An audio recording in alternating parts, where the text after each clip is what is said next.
Hey everyone, this is Cameron from Renegade Animation on renegadepopculture.com. If you like what we do, please give us a like, a follow, and a rating on Apple Podcasts or wherever you listen to us. We are everywhere.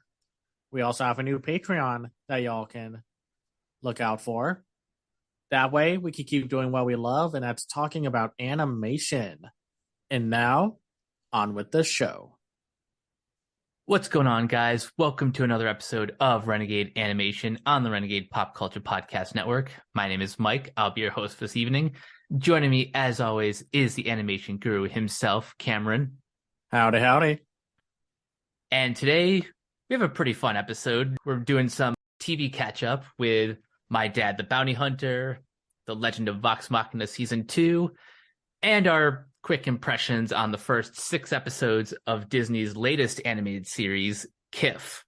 But first, we also have some movie trailers to catch up on. So, Cameron, what are we talking about? Well, recently we got 2 new trailers for films that are coming out during the summer season, because we got the trailer for Teenage Mutant Ninja Turtles Mutant Mayhem, which is set to release on August 4th. And then DreamWorks surprised the world by just dropping a trailer for the new Kirk D'Amico directed Ruby Gillman Teenage Kraken, which will appear in June, alongside, I think, Elemental and Across the Spider-Verse. So June is a pretty stacked month. 3-way fight between those films. I'm curious to see if one moves or it's just going to be like, whatever. Either way, we'll be eating well in June. I think they both look very good. Of course, Mutant Mayhem has the stylized 2D CGI look that's been very popular right now, and I don't care that it's aping from Spider-Verse. Spider-Verse was like the best thing to happen in animation, at least theatrically. And we'll find a new term, because I think people are getting tired of just saying it's Spider-Verse adjacent. We'll have to see how that goes. But I love that they are casting teenagers. I mean, some of them are well known. If you've heard of Nicholas Cantu, he was Gumball in The Amazing World of Gumball, among other shows and such. And the rest of the cast is pretty good. You got Jackie Chan as Splinter, Ayo Edebiri as April, Seth Rogen and John Cena as Bebop and Rocksteady, Giancarlo Esposito as Baxter Stockman, Ice Cube as Superfly, Paul Rudd as Mondo Gecko, Cynthia Utrom is being voiced by Maya Rudolph. You got Rose Byrne, Hannibal Buress, Post Malone, Natasha Demetriou. I'm curious to see where they go with this movie. I mean, the action looks great. The designs are just incredible. Love how exaggerated and kind of like a mixture of the original comic and what people think of about current Teenage Mutant Ninja Turtles. I'm wondering if this is going to be like a foundation of what the next TMNT series is going to be, or if they're just going to stay away from TV for a while, which I don't think they will, but I'm curious to see what happens. Honestly, don't know what the plan is for the Turtles. I just know that this movie looks like it's going to be a lot of fun. It has a very, we're going to one day create a 2-syllable term for the style that Spider-Verse kind of popularized. But for now, I'm just going to say it looks great. The voice cast is pretty stellar. Just the fact that this is the first time in like 40 years that we're finally getting teenagers to play the Teenage Mutant Ninja Turtles is just kind of astounding. It's very funny how that works, even though nothing against like the voice casts for the last 3 series from the 2003, 2012, and 2018 series and such. It's just that what took so long? But yeah, I don't have much else to say. I'm curious to see how they do a few of the things. Like, so we have Baxter Stockman, but also a different character named Superfly. So either they've become 2 different characters, or Ice Cube is playing like the sort of voice of Baxter Stockman?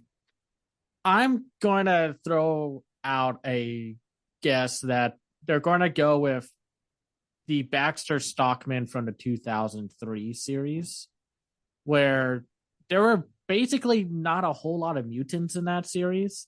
So Baxter just basically became like a cyborg, and then at one point just a brain in a jar. So, and Superfly is just going to be his own character. For Ruby Gillman, I mean, it was funny. We were talking about this back when we discussed Puss in Boots: The Last Wish. We knew the Trolls film was coming out this year, but we weren't really sure with Ruby Gillman. And I was kind of assuming that Ruby Gillman was going to be one of those movies that was announced and then just quietly pushed to the shelf, because they're just now throwing out marketing for this. Like, it was funny, like a week before the trailer hits, we got like a piece of concept art for it, and it was like, oh well, this looks cute. And then the trailer dropped and it's coming out so soon, which makes sense since the Trolls film comes out in November and they don't want to compete with themselves, so put out something in June. It's just a shock of it coming so soon. I mean, it looks great. Just the designs are a lot of fun. The CGI just looks wonderful. The art direction looks great. And there's just like this bloom and color and lighting to it all that looks amazing. And the voice cast sounds fun with Lena Condor, Toni Collette, Annie Murphy, Sam Richardson, Coleman Domingo, Jabuki Young White is doing yet another animated film feature. And then we got like Nicole Byer, and then present in the whole trailer, Jane Fonda. And Jane Fonda's been in like a lot of movies this year so far, like 3 or 4, which, you know, good for her. It's nice to see her back on the big screen.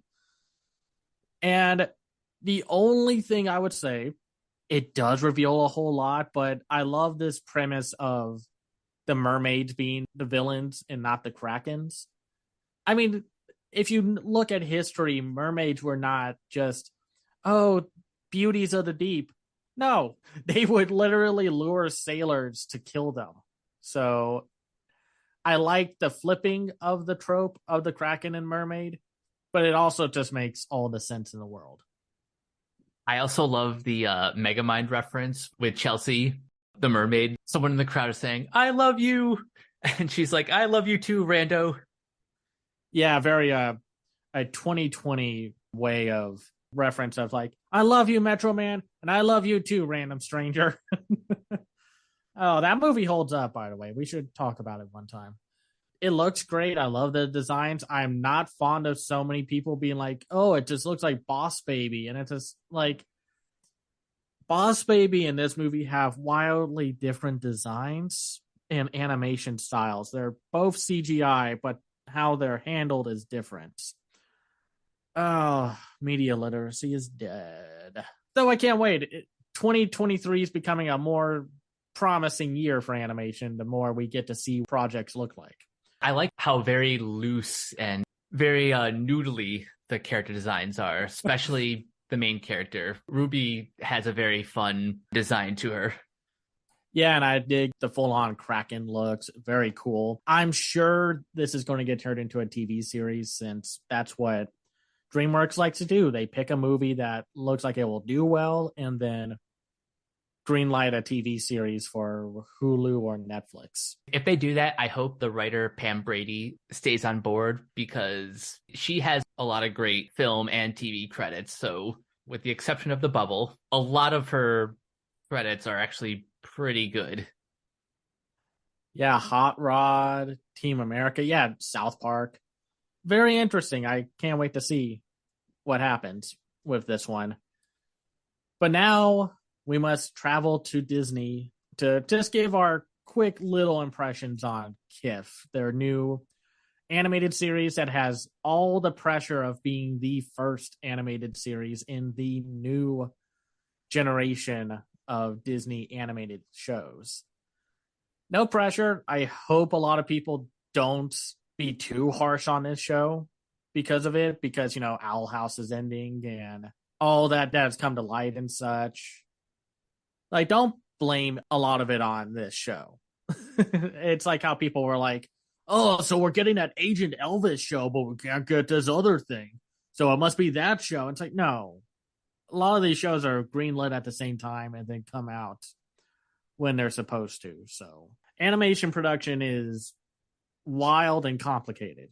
But Mike, since we got to see the first 6 episodes, not through a screen or anything, they were just put onto Disney Plus. What do you think about the show? I think it's fun. It's not really like my favorite show of the year or anything, but I think it has a nice sense of humor. Obviously, our main character, Kiff, voiced by Kimiko Glenn, is amazing. It's probably the most lightweight of the recent crop of Disney cartoons, but still kind of harkens back to like a lot of those old episodic shows that you and I grew up with in the 90s and early 2000s. There's a great title card gag where every episode starts with like some random fake sponsorship that never got old. It was very creative, and sometimes the sponsorships would tie into the episode themselves. And a lot of them were very sassy. Like the bread, it's just like, this episode is sponsored by Dry Bread. You want something flavorful? Well, then go jump in a lake. We're bread. Like we said, Kimiko Glenn is great. H. Michael Kroner is fun as Barry Buns, Kiff's best friend. And I love the parents of Kiff, Martin and Beryl, who are voiced by James Monroe Eagleheart and Lauren Ash. And people would know Lauren Ash from Superstore. I think the dad is my favorite character. I love his obsession with orange juice and the payoff of one episode when someone's just like, and thanks to your kids' generosity, I got you a whole thing of, then he just slams the door on the guy. And then it's just like, what? I don't like the guy. And the rest of the voice cast is good. You got Eugene Corredo, you got Dee Dee Magno Hall, Josh Johnson, Eric Bauza shows up a few times. Gary Anthony Williams is Flamingo.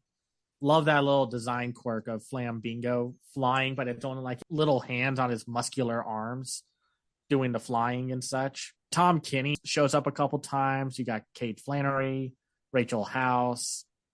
It's all fun.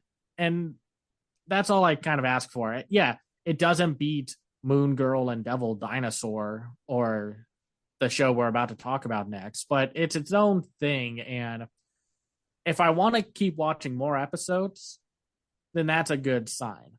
And it's a very charming show, so I can't wait to see more of it. Right now, do you have a favorite episode?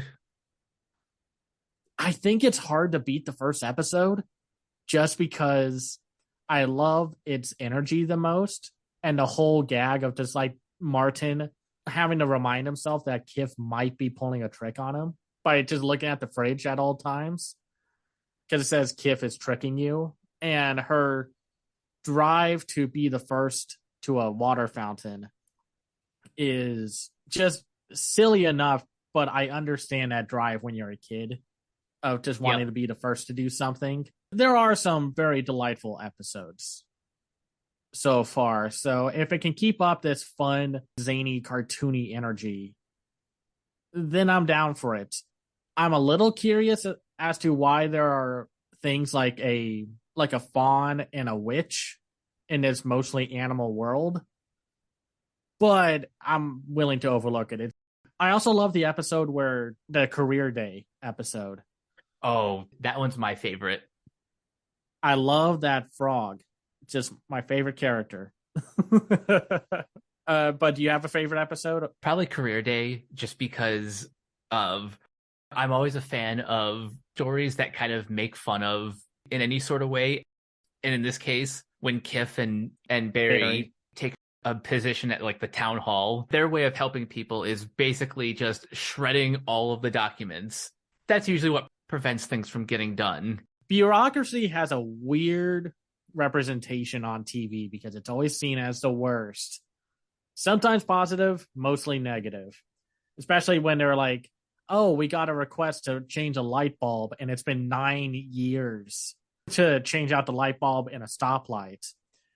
and they'd have to sign this forum, and that then unlocks another forum. How many forums does it take to screw in a light bulb? And the frog's like, oh, that's such a funny joke. But seriously, 30. But for now, it is time for us to dive in to an intergalactic journey and adventure with My Dad the Bounty Hunter, which premiered back in February on Netflix. Once again, Netflix just did not show or market the show at all. It is frustrating how they do that. So it's created by Everett Downing Jr. and Patrick Harpin, and it's about the story of Terry, who is an intergalactic bounty hunter who, while getting assigned and requested to do this one mission that could pay very well, accidentally takes his kids, Lisa and Sean, with him into outer space and just has to deal with not only whatever the galaxy throws at them, but also dealing with being a dad and watching over the kids and making sure the kids don't get eaten or destroyed by aliens. This was a surprise. Not that I didn't think I would hate it. I was very surprised first with its visual presentation. I love the CGI look of the show, and I love that it had lighting and it didn't look as barren and abandoned as most CGI TV series on Netflix tend to look like, unless they're like Arcane or whatever. But here, they feel a lot more lived in. And then the show does this cool thing where they switch to 2D animation for flashbacks, and the 2D looks great. I think in general, its multimedia use of 2D and CGI are executed very well. I'm always a fan of movies and shows that incorporate a lot of mixed media. What I like about this use in particular is it sets like a clear difference between events taking place in the present and events taking place in the past. I guess for Terry's character, that kind of makes sense because his life was a lot different before he took on his new role. Right. He was basically a bounty hunter on Earth and then accidentally got pulled into the intergalactic bounty hunter business. And that's when he met his wife, Tess, voiced by Yvonne Orji. I love who is voiced by Laz Alonso. I thought he did a great job carrying the show, at least progressing the show with the plot and such. But a real good special shout out should go to the kid characters. Yeah. If this was like an 80s series, these kids would have had like one personality trait and just nothing interesting about them. And they would be the ones who cause all the trouble. Like, think of like every single 80s or 90s cartoon that you can think of, the tropes that came with child characters. And they could have done that, but Sean, who is voiced by Jacoby Swain, and Lisa, voiced by Priya Ferguson, are way more interesting from square one, from scene one, than most child characters are given. And I love how they introduce these little details. Like Sean is kind of lonely and has a stress tick about him. And I love the interaction between Terry and Tess being like, yeah, that tick is coming stronger than ever. And Terry's just like, he's 8. What does he have to be stressed about?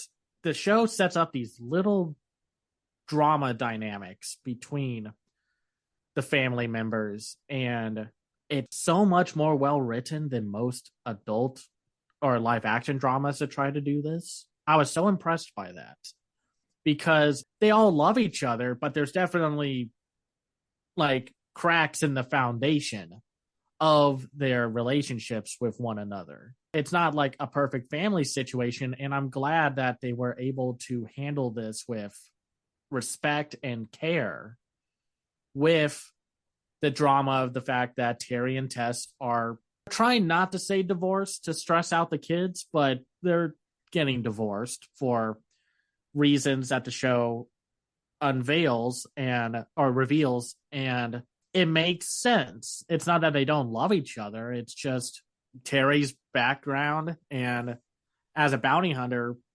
does put his family at risk, and Tess really doesn't want to have to deal with that, which I get it. You understand the drama with everything going on, and Lisa feeling like Terry just does not care about her activities and such. And Sean just wanting everything to be okay when it's really not. I was not expecting this show that sounded corny and silly, and it is silly and corny at points, but to be like so complex, and I love that. It does a really good job of like balancing the complexities of this, I use the term loosely, dysfunctional family with like the grander epic space opera stuff that's carrying the premise, but what you're really there for are the characters and their relationships. Like the action's fun. It's typical CGI action fare. It can be goofy, like those little pillbug aliens are very silly, and the show also touches upon just the dangers of mega corporations, like the Fixer, who is voiced by Jim Rash. Creepy individual. I could have sworn that was Matthew McConaughey for like his first couple appearances. Jim Rash has like a very suave, chill, but very threatening and imposing tone to his voice that I could pick up instantly. And that's just me. My ears are just like, oh, I know who that is. And it's also very interesting to see a more US based voice cast. Nothing against the productions that we've seen from Netflix the past few months or last year, where it was just like a lot of Canadian productions. And I love those. The Sonic Prime team are very good at what they do. I was just surprised to hear people like Jim Rash, Yvette Nicole Brown, Rob Riggle, and such. I liked the voice cast as well. And this might be the most likable Rob Riggle has been, and I don't blame him for his more manic comedy routine. That's just kind of like the character he plays a lot of the time. But here, I like his portrayal of Glorlox, this squid kraken like alien who has a history as being Terry's ex bounty hunter partner in crime and such. And the drama of just like how he's just like, yeah, well, Terry dumped me, so I might as well like screw him over. And then he realizes the situation at hand, and he's like, we gotta do something about this. It's also probably the funniest that I've seen Rob in a while. The dialogue in this show that's written by Everett Downing Jr. and Patrick Harpin are great. Like, it's very funny. I kind of have to agree that Glorlox was probably the best written character that Riggle has played in a while. He's not just a two-dimensional bad guy. He has a history with Terry, even though he spends most of the series as kind of one of the antagonists. In the end, they do kind of rekindle their old friendship. And it makes sense again with the themes of the show of like Terry's just constant abandonment. Like, he's not a terrible dad. He's just got issues with just how he does things. Like when he gets the mission at first, he's just like, oh, well, I'll get my mom to do all of this. And it's just like, dude, and the grandma's great. I wish she had a little more screen time. She shows up for just like episode 1 and then episode 10, I think. Jamie Chung, who voices Vax, who is the target of Terry. By the way, if you've heard of her voice before, she's been in many things. She was Jade in Batman Soul of the Dragon, and she's Gogo Tamago from Big Hero 6. I like her character and to like her interactions with Lisa, and how, like, once again, just these rebel organizations taking down the mega corporation stuff, because a lot of mega corporations are not filled with great people or intentions. It should be pretty obvious by now, but the fact that we have to keep doing this kind of shows like people haven't realized that yet. I don't want to hear some people be snarky about like, well, but you made this show with Netflix. And it's just like, it doesn't matter. Netflix was willing to fund the project. So it's like that whole thing with Nope from last year where Jordan Peele was criticizing the use of spectacle and the reliance of it. And then people were like trying to be all high and mighty and smarter than him. Them saying like, oh, well, but you use spectacle in your movie. That's very interesting. And it's just like, yeah, there's a point to it because Jordan Peele is smarter than like most film fans. Like, good Lord. Yeah, exactly. Like here, we get it. Like, it might be on Netflix, but it doesn't make the show any lesser. Hell, I think with what was going on with Netflix last year, it makes more sense to keep pounding away at the anti-corporation story point and such. And we also get like a few other good voice actors. We got Maddie Taylor. We got Everett Downing Jr. playing Bog Dog. I thought he did a good job as that character. Loot Bat is voiced by Carrie Walgren, and she's great. Patrick Harpin is good. It's just a fun show that's a lot more complex than you think it will be. This could have easily been like some episodic 80s style cartoon and such, but it's not. And how it handles the story from episode 1 to episode 10 really impressed me. It's aimed more at families, but it's not talking down to the viewership. I think that's what I really like about it. They kind of described this when it was first announced, a family-friendly take on The Mandalorian. This has a lot more nuance than that description sort of implies. Like around episode 5 in the two-parter Chili on 5, that's when the story really starts to shift from, this bounty hunter happens to take his 2 children who, stowed away on a ship onto his mission. Now it sort of becomes Terry doesn't really know what he signed up for in terms of the corporation he works for and the person he's actually after. It kind of becomes like a wake-up call, like you said, about how these mega corporations don't have your best interests at heart and can do a lot more harm than good. Right. Like, it's creative. The jab at SeaWorld / Disneyland was a lot of fun. A lot of dark jokes happen when those little creatures finally rebel against the I don't know if they're ever like, were those soldiers robots? Because it seems like a lot of the soldiers were, or they could have just been people in like soldier uniforms. I think they're just soldiers in very top of the line body armor. I love that scene where one of them's panicking because it's like, oh man, we're on the losing edge of this. And the other one's like, well, don't worry. I'm going to be here for you. And I'm going to make sure that we get out of the... Its mix of dark comedy and general comedy is delightful. I'm so bummed that it seems like nobody's really talking about it. I want to see a second season of this. And who knows if Netflix is going to do that thing where, we did greenlight 30 episodes, but we're going to do it in parts like we did with Kipo and the Age of Wonder Beasts. I want to see another season, though. Like, I hope there's more, and I would love to talk to the creators about the show. Just check it out. I think families will love it. Its core story beats of family are wonderful. It can be a little intense, but I think a lot of kids can handle what this show is throwing at them and such.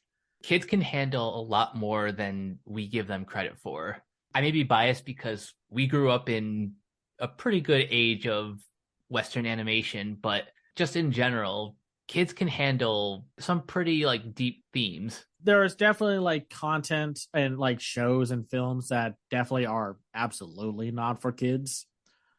But we're at a point where TV shows need to not talk down so much to kid audiences and family audiences. Just like treat it like a show that an adult or teenager would watch.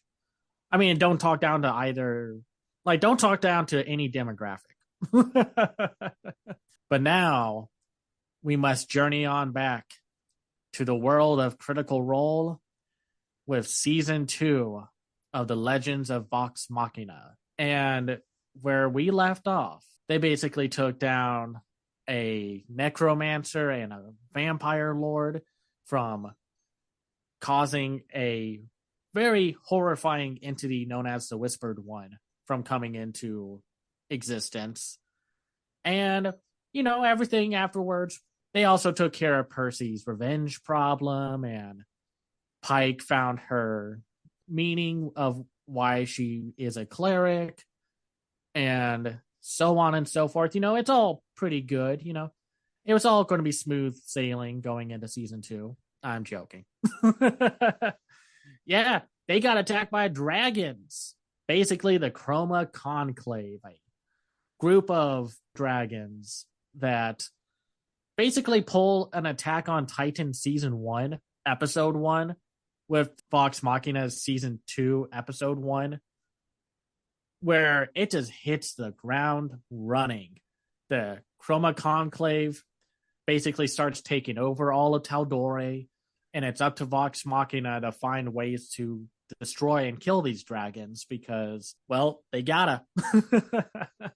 Between season 1 and season 2, I did watch all of campaign 1 of Critical Role. I got super excited with how they were going to handle season 2, what they would adapt or change to fit a TV series story, because as much fun it is to like listen to the 4-hour play sessions for every episode, there's definitely a lot of, I don't want to say filler, but it's just like what works for the podcast and video stream versions of Critical Role would not work as a TV show. The first season was great. I think I remember saying it was my favorite show of 2022, but there were definitely some issues, like how it was a Percy driven season and you could kind of see what was going to happen. But this new season hits the ground running, and what was probably campaign 1's most intense and memorable story arc. If nothing else, the one thing that season 2 definitely improved on was letting the entire party have moments to shine. I can name a couple characters who I personally think had some of the best story arcs this season, namely Grog and Scanlan and Vax too. But the fact that I can name more than one is a good sign that this is just a really great ensemble cast. And also the Chroma Conclave, who we're clearly not done dealing with by the end of this season. We still have at least 2 more dragons that need to be dealt with. But I thought they were a very intimidating threat and definitely raised the stakes of the first season, like at least tenfold. Well, like we said, the first season was very much a Dungeon Master's first campaign with just like, oh, we're going to let you fight an evil spellcaster and a vampire and such. And it was mostly a Percy and Pike adventure, while everyone else got like their own little growths as characters. Like Keyleth became more confident in her abilities. Baxeldan and Vexalia became more trusting of Vox Machina. Scanlan became more reliable. Grog was just Grog, aka the best character. Here we get the story arcs of Vexalia's and Vaxeldan's complicated relationship with their dad. We get Keyleth making another journey on her Aramente, and Grog finds out what his true inner strength is from. Scanlan becomes less of a coward. Which, listen, I get it. When you're a bard in a Dungeons and Dragons campaign, you are definitely not the bravest individual. You are basically trying to weasel your way out from every situation that calls for it. And Percy and Pike definitely take the back seat of the story arcs because that makes sense. Everyone else needed to have their time to shine. But they give everyone, at the very least, 3 episodes to have their story. Though Grog definitely has his arc through a majority of the season because of his reliance on Craven Edge, the blood drinking sword that's voiced by Matthew Mercer. And they also help expand upon the world of Taldore when they go to that one kingdom where the Slayer's take is, which is full of basically bounty hunters and that take care of like giant monsters and what have you, where we get basically our first Critical Role guest star characters. Like in the campaign, they showed up a couple different times, and assuming they keep with a majority of the story arc for the slaying of the dragons, we'll see them again with Zara, the tiefling warlock, and Kashaw, the human cleric, who are voiced by Will Friedle and Mary Elizabeth McGlynn. And they definitely changed a little bit here, where they're more standoffish towards Vox Machina, and Zara and Vex have a little bit more of a history together than they do in the Dungeons and Dragons campaign that they do on YouTube and such, and Twitch. They have had story beats and arcs before the TV show, like where the TV show picks up. But here, since we don't see anything before Percy's revenge story, they had to change their background and history with them. Also, if you're a Battle Chasers fan, in the second episode, when they are in the Slayer's take, you can see the Battle Chaser characters in the background. It took me 3 times watching this whole season to spot that Easter egg. I see y'all. And I like their characters. They're very smarmy, pain in the necks, but they are very interesting additions to the overarching story of Critical Role and Vox Machina, and I hope they bring them back. I'm going to be curious if they bring other guest characters from the first campaign into the show. I don't think they will because of how the show is structured, and it's an entirely different continuity because they did keep out 2 different guest characters, one for very complicated reasons, like when Keyleth was doing her next journey on her Aramente. In the game, they ran into a dragonborn necromancer who is played by Chris Hardwick, but, you know, due to what happened with Chris, they... Yeah, understandable. There was a Goliath character that they ran into while fighting Umbrasyl, who was played by someone else. I forgot his name. Sorry. But for this show, they have to cut as much fat and filler as possible. And since it's not an improv show, they have to keep it tight and such and really focus on what would make for a compelling season of TV. I'm sure some people could argue that like there's a lot going on with this season because every 3 episodes is its own little story arc. Yep. But I think it flows well. I'll admit I don't remember exactly how season 1 was paced, but this season really had a nice rhythm to it. And by the way, Umbrasyl is voiced by Matthew Mercer. The dragons that we encounter, Umbrasyl, the one who spits acid, is voiced by Matthew Mercer. Voragol, the ice dragon, is voiced by Liam O'Brien, doing double duty as both Voragol and Vax. Raishon is voiced by Cree Summers. Always happy to see her.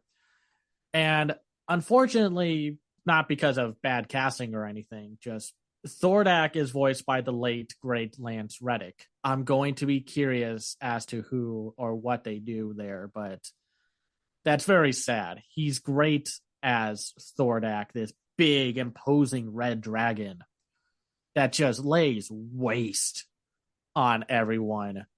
That even to the point that these other giant scary dragons are like, okay, we don't want to mess with you. And that the whole cliffhanger of the show, Raishan shows in the last episode saying like, hey, I'm willing to make a deal with y'all to take down Thordak. As we go through this whole season, we do get to see more of like Gilmore, the aka the best side character of campaign 1. And we see more of Lady Allura and Kima Vord. So that was nice because I think we only saw like a few lines and moments with Kima Vord, and she's voiced by Stephanie Beatriz.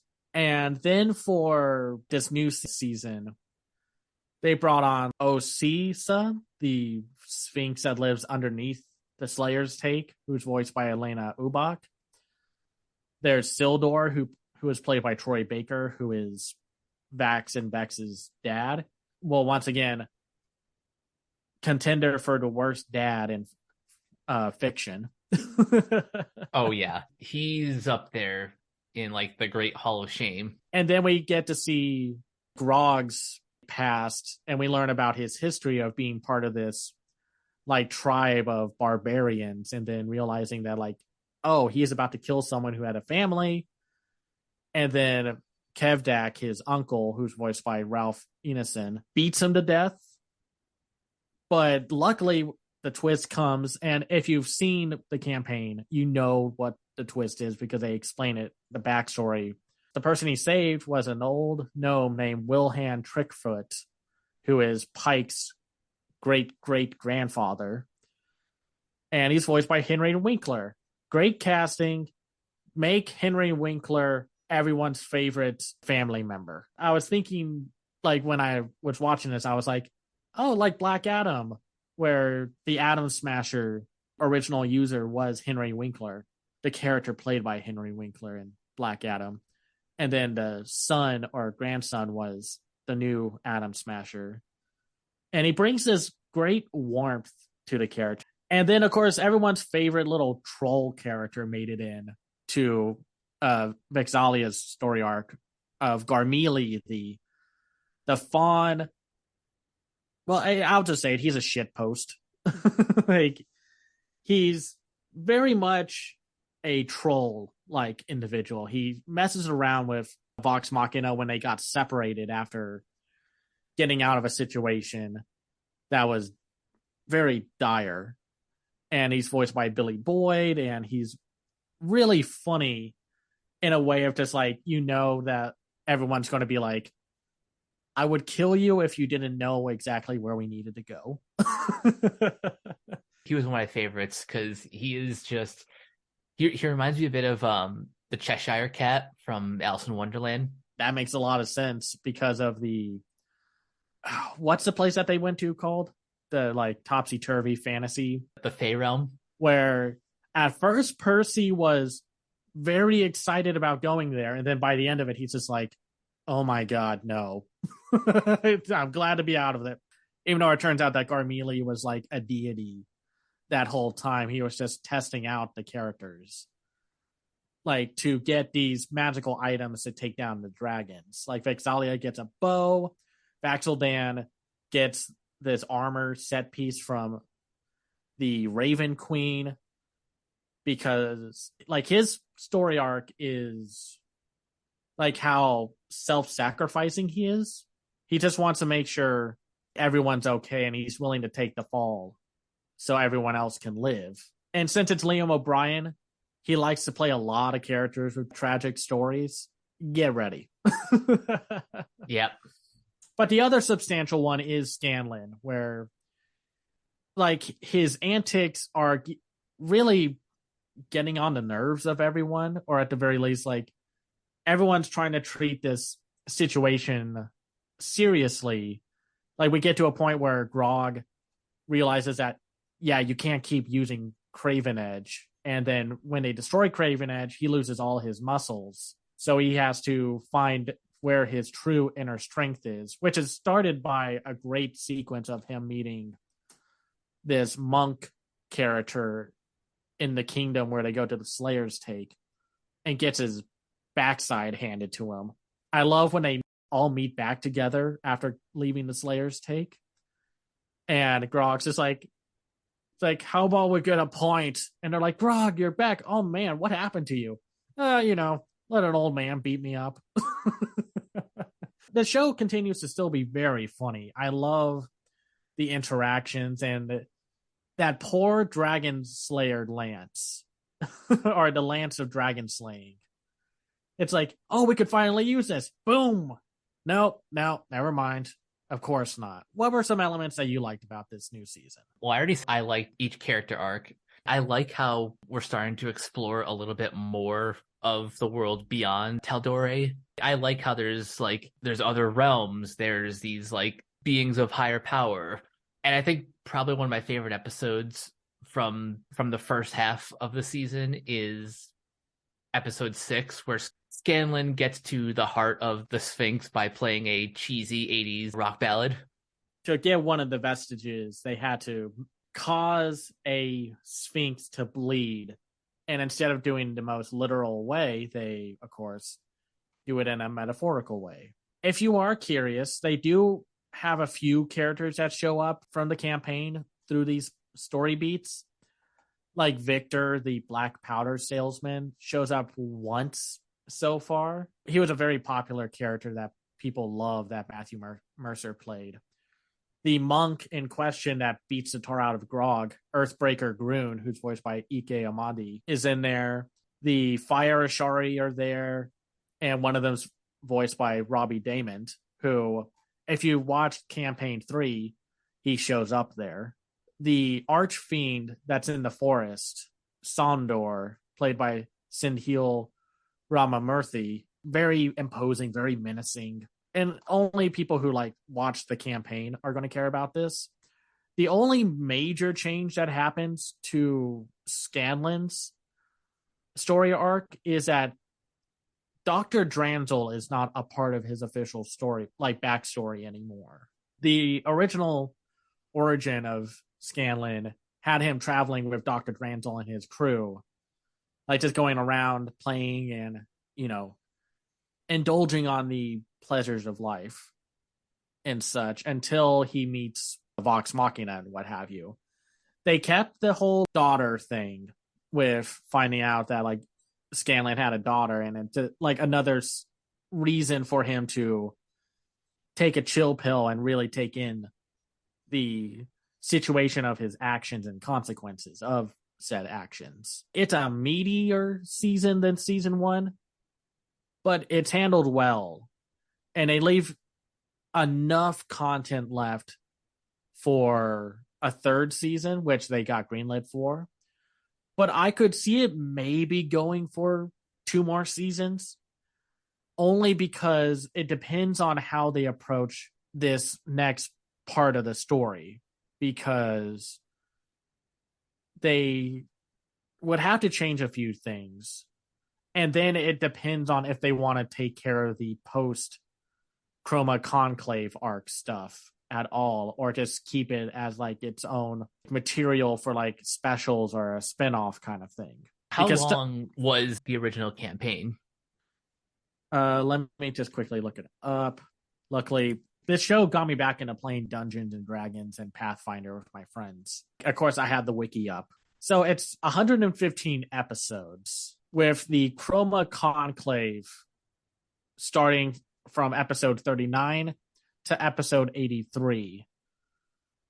And then 84 and 99 are kind of I don't want to say a filler arc per se, because stuff still gets done, but it's mostly cleanup work until they do the final, we gotta actually finish saving the world and such, because there's one major plot point that was left dangling and such. It kind of depends on how they pace it. They could kill the remaining Chroma Conclave, but I think there's just too much to just do in one season. And I'm betting that they're going to do season 4 is going to be when the Conclave is finally taken down. But who knows?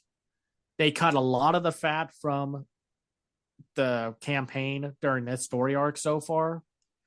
So we'll just have to see. I was going to say, I think 4 seasons for this arc is probably the right amount. I'm sure Critical Role want to eventually adapt the rest of their campaigns, like the Mighty Nine. Yeah, so along with the season 3 announcement, it revealed that Amazon is doing an overarching deal with Critical Role and turning all of their campaigns into TV shows. So that means, along with Vox Machina, they're going to adapt the Mighty Nine campaign, which is campaign 2. So entirely different setting and batch of characters. And I'm sure at one point we will see a campaign adaptation of Bell's Hells, but that's the current one that's going on right now. And that one has things that connected to campaign 1 and 2. So we'll have to see how that all unfolds, because if they wanted to do enough seasons to cover everything from campaign 1, they can't go back, because the arc of the arrival at Craghammer, and which was episode 1 to 23, there's a lot of complicated stuff as to why they really just cut out a lot of it. And that's why we started with the Briarwood arc, which was episode 24 to 38, which was basically the revenge story for Percy. Right. So we'll just have to see. I'm curious to see what they do. And they also have a bunch of small, limited event campaigns, like Exandria Unlimited, which is great. And they have a bunch of other little specials that they could have done also. But like I said, we're just going to have to wait and see. In terms of returning shows this year so far, I love season 2 of Vox Machina. It's up there with Daniel Spellbound season 2, or part 2 for that show, that have made for a compelling reason to return to those shows. It's just cool to see Vox Machina adapted into an animated series, to see, because it's complicated. There are multiple ways to get into watching Critical Role, but it takes a lot of time and commitment to do the 4-hour long episodes and such. So you could watch the TV show, even though they change a lot and the show runs on its own continuity. But I think watching the show might be better unless you have a lot of time on your hands. I was gonna say, if you're already a big Dungeons and Dragons fan, to the point that you're either running your own campaigns or just playing in them, then I can definitely see the appeal of also just watching the Critical Role streams. But if you're someone who kind of enjoys a more streamlined, then Vox Machina is just kind of perfect for that purpose. And thankfully, every campaign has its own flavor and tone to it. And the characters are all great. So I can't wait to see the Mighty Nine adapted. And that teaser trailer was so good. And get ready for just a lot of dark moments within that first season. I bet it's going to be very intense for some people if you don't know what you're getting into with this show or with this franchise. But it's going to be fun. I'm glad that we have these action shows. I'm glad that these adult animated series aren't just comedies. They're funny, and Grog has some amazing moments. But I'm glad that it's it's action, it's drama. It's what people want with adult animation. That's not just another Family Guy, Big Mouth, Paradise PD kind of thing. I really like how Amazon is sort of kind of taking the initiative of greenlighting shows like Vox Machina or Invincible. They're starting to carve their own niche in the adult animated landscape, and I hope we see more of these. Yeah, we'll just have to see where they go, because I would love for them to start making family-friendly shows also. Because as much as I love Vox Machina and such, you definitely cannot watch that with kids. Unless kids are very aware of certain things. So funny you should say that, because it was announced recently that Amazon has acquired the rights for the Batman Caped Crusader series. So there's your family friendly avenue. We'll have to see, because that could also be intensely dark, but we'll just have to wait and see. Yeah, fair point. But yeah, I've loved both of these two shows that we've talked about for this episode, and I'm going to wait because I rather these teams take the time that they need to craft these shows. But I hope to see more of them, and I'll be interested to see if some other fantasy action shows get made for animated series and such, since Nickelodeon's going all in on the Avatar stuff. So it's like the animation landscape right now is great in some ways, great and not great in other ways. But there are still a lot of cool stuff coming out. One of the positive things about the animation production pipeline is that it's not like we're gonna go a full year without something interesting to talk about. There's still stuff to look forward to this year. I'm excited to see what else we have down the horizon. Yeah, no, we'll just have to see how it goes. Mike, you have a recommendation. Oh, yeah. This is for all you Avenged Sevenfold fans. They have a new album coming out called Life is But a Dream in June, but they just put out their first video for their lead single, Nobody. And the music video is all in stop motion and I'll admit, I don't really love the song itself, but the music video is kind of gorgeous. It's about 6 minutes long, and it's very abstract and far out there. But if you're a fan of stop motion and you're a fan of Avenged Sevenfold, you should definitely check that out. Cool. Well, I'll be curious on checking that out. But for next time, we will be doing yet another episode of We Are Not Bought Out by Netflix, we swear to God. Because the next three things we'll be talking about are from Netflix. There's The Magician's Elephant, Agent Elvis, and then a new interactive special called We Lost Our Human. Yeah, We Lost Our Human. And I'll be curious to see what you think about those. That should be a fun episode. But until then, Cameron, where can everyone find you online? You can find me on Twitter and Hive at Cam's Eye View. I have my own website called camseyeview.biz, where I review animated films and shows from around the world called The Other Side of Animation. You can even see my impressions editorial up about Agent Elvis if you want to see what I think about it.